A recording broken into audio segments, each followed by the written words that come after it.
आज आपण बनवूया सोयाबीन फ्राय.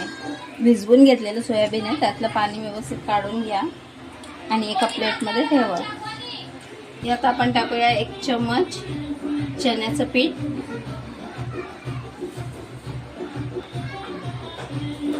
यात आपण टाकूया 1 चम्मच रवा,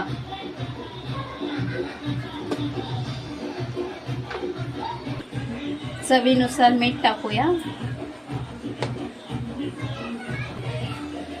थोडीशी हळद आणि चवीनुसार तिखट, जसं तुम्हाला हवंय तसं. कुणाला कमी आवडतं, कुणाला जास्त. यात टाकूया थोडी धने पावडर,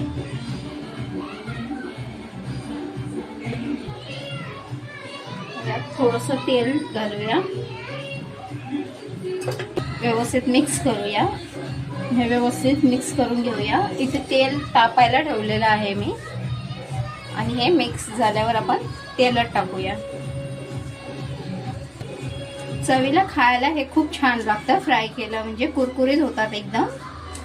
फिश खाण्यापेक्षा हे पण खाल्लेलं मस्त असतं. आपण डाळ भात वगैरे बनवतो त्याच्याबरोबर तर हमेशा प्रश्न पडतो की काय भाजी बनवायची. तर मग आपण हे असं छोटे मोठे आयटम बनवून खाऊ शकतो. आणि सगळ्यात मेन म्हणजे छोट्या मुलांना पण खूप आवडतं. तर आपण याला थोडं फ्राय करून घेऊया.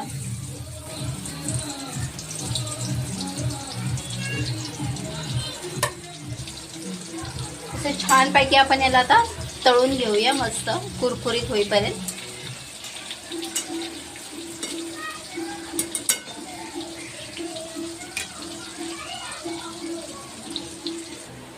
आपले सोयाबीन इकडे झालेले आहे फ्राय करून. आता आपण काढून घेऊया त्याला.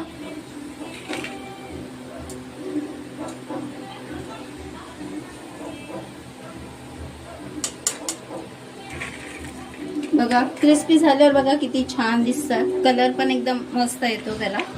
फ्राय झाले की कलर पण थोडा छान सुटतो, आणि एक गरम असल्यामुळे ते अजून थोड्या वेळाने कलर त्याचा चेंज होतो.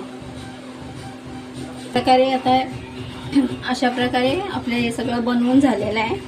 त्याच्यात आपण थोडीशी कोथिंबीर टाकूया. यात तुम्ही ॲडिशनल लिंबूचा रस पण टाकू शकता, किंवा आमचूर पावडर वगैरे जे असेल ते तुम्ही टाकून सर्व करू शकता.